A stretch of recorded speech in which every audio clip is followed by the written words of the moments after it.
The greening of the city hasn't just been a question of putting in thousands of pots. It's an elaborate process.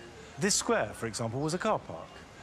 But the car parking was put elsewhere, and a garden made, not just some pots, but water features and trees in its place. The whole thing is an elaborate, grand scheme. What has been achieved here in Estepona is deeply inspiring and shows that where there is a will to improve the quality of communal life, there can be a way, even with all the complications of a city council.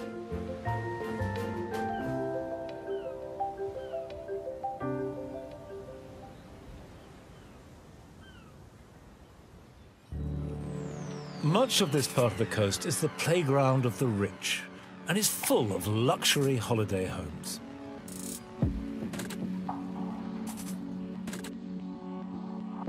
I talked to Ines about the sort of gardens these holidaymakers look for. And she said she designed one herself that was further down the coast at Soto Grande, and she could show it to me. Hi. Hello.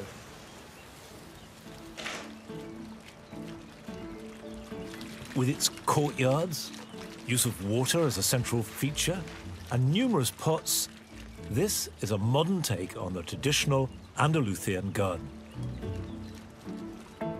dressed with the trappings of wealth and luxury. You have a swimming pool, palm trees, the sea beyond. Yeah. This is a kind of holiday fantasy, isn't it? Yes, absolutely, absolutely. You have a lot of grass. Does that not create a problem for watering?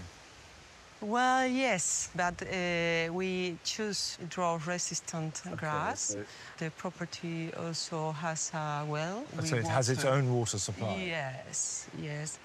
Do you find that clients like this demand lawns? They like them for their gardens? Yes, all the properties, most of the gardens here has a big lawns, big space of grass.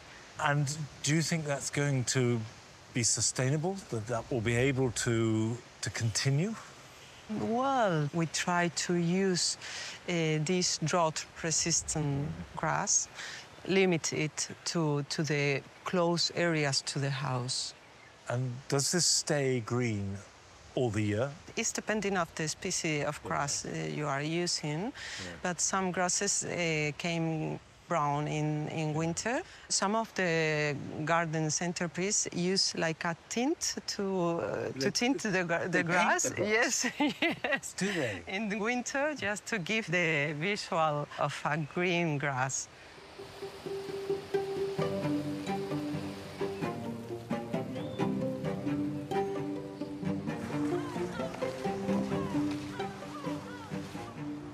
I've come here, down the coast, just outside Marbella, because I've been told that behind these steel doors is a brand new, modern garden that I really ought to come and see.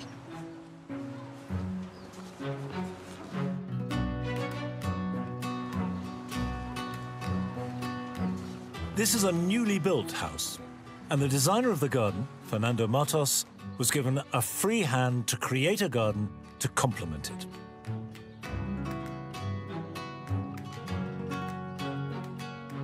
Swathes of perennials sit amongst structural trees and clipped shrubs. And the result looks loose and informal, and yet is meticulously crafted.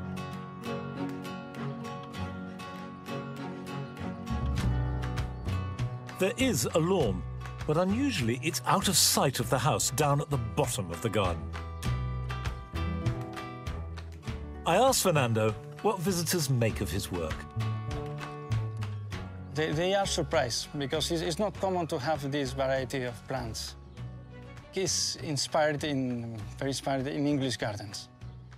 You're taking inspiration and then translating? Yes, I use the Mediterranean tradition, the use of shade, water, structure in the garden.